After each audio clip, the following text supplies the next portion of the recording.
শিবশঙ্কর স্যারের সাথে আজকে একটা ছড়া মানালাম, আজব দেশ শোনাচ্ছি, তোমাদের কেমন লাগলো জানাবে।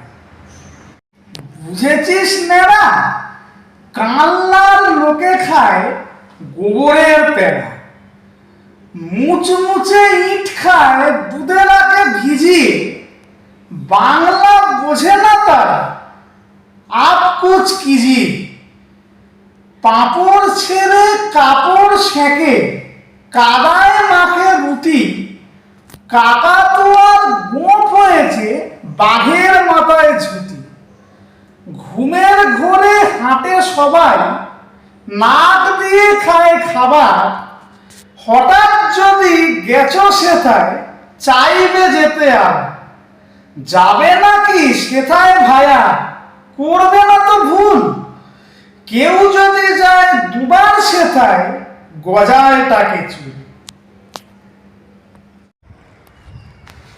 This is our second home. It's nice and beautiful.